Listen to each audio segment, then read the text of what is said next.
The script is ready, 824 words within the plus or minus 5% target range. In the fall of 1972, a patient known only as B19 sat in a lab at Tulane University and pressed a button wired straight into his own striatum, 1,500 times in 3 hours. His hand blistered. He begged the researchers not to make him stop. And to this day, neuroscientists still cannot fully explain why that one structure, buried deep in the center of the brain, refused to let him. You have a striatum too. It's sitting right now beneath your skull, curled around a knot of nerve fibers, quietly logging every small win your day hands you, a notification, a bite of food, a laugh from someone you like. B19 was part of a real experimental program studying reward and behavior control. Electrodes were implanted near his septal region, feeding directly into the reward circuitry the striatum anchors. The team expected mild pleasure, something like satisfaction. What they got was compulsion. He stopped eating. He stopped talking about anything else. He asked calmly to keep the wire connected permanently. The first anomaly showed up almost immediately. Reward should fade. That's how the brain is built. You eat, you're satisfied, the wanting drops. But B19's wanting never dropped. Session after session, his rate of button pressing didn't taper off the way appetite normally does. It climbed. Researchers charted it and found no plateau, no point where his striatum said enough. In lab animals given the same kind of access to their own reward circuits, the pattern was even starker. Some pressed the lever until they collapsed from exhaustion, ignoring food, water, everything, for a jolt of activity in a structure smaller than a walnut. The obvious theory was simple. This was just addiction dressed up in wires instead of a needle. Dopamine floods the striatum wants more, the animal or the person chases that flood the same way anyone chases a drug. Case closed, researchers assumed. It fit everything textbooks already said about the nucleus accumbens, the ventral striatum, the whole reward pathway mapped out through decades of prior work. It was, on paper, the least mysterious explanation available. Except the addiction model breaks the moment you look closer at what the pressing actually produced.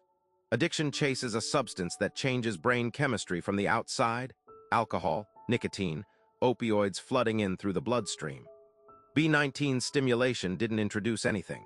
It simply triggered activity the striatum was already fully capable of generating on its own, with nothing external involved at all. There was no substance being metabolized, no withdrawal curve, no tolerance building in the pharmacological sense. And stranger still, follow-up interviews found he didn't describe the sensation as pleasure exactly. He struggled to name it. Some subjects in similar programs called it relief. Others called it nothing at all, just an overwhelming pull to press again, disconnected from any felt reward they could describe out loud. That's the detail that still unsettles the people who study this. The striatum isn't just a pleasure center rewarding you after the fact. It appears to generate wanting as its own separate signal, entirely apart from liking. Modern imaging backs this up in ordinary people, no electrodes required. The same structure lights up when you crave something you no longer even enjoy. Ask any smoker who hates the taste but reaches for the pack anyway.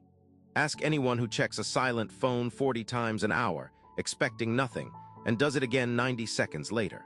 That craving signal fires whether or not the reward ever lands. Which raises the question nobody in 1972, or now, has fully answered. If wanting and liking are separate systems, what is the striatum actually chasing when the liking never even shows up?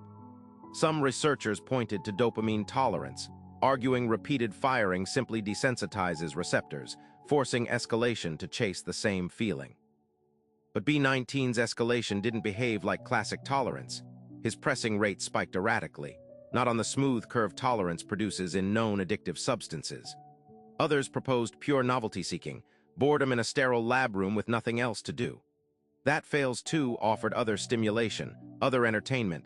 Subjects in comparable studies chose the button anyway, every time over everything else available to them.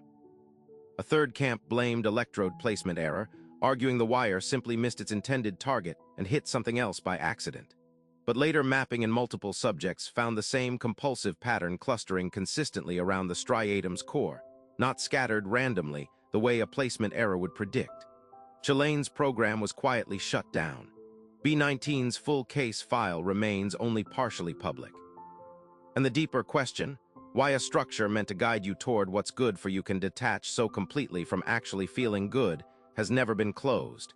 It's running in your head right now, wanting something before you've even decided what it is. What is it asking you to press next?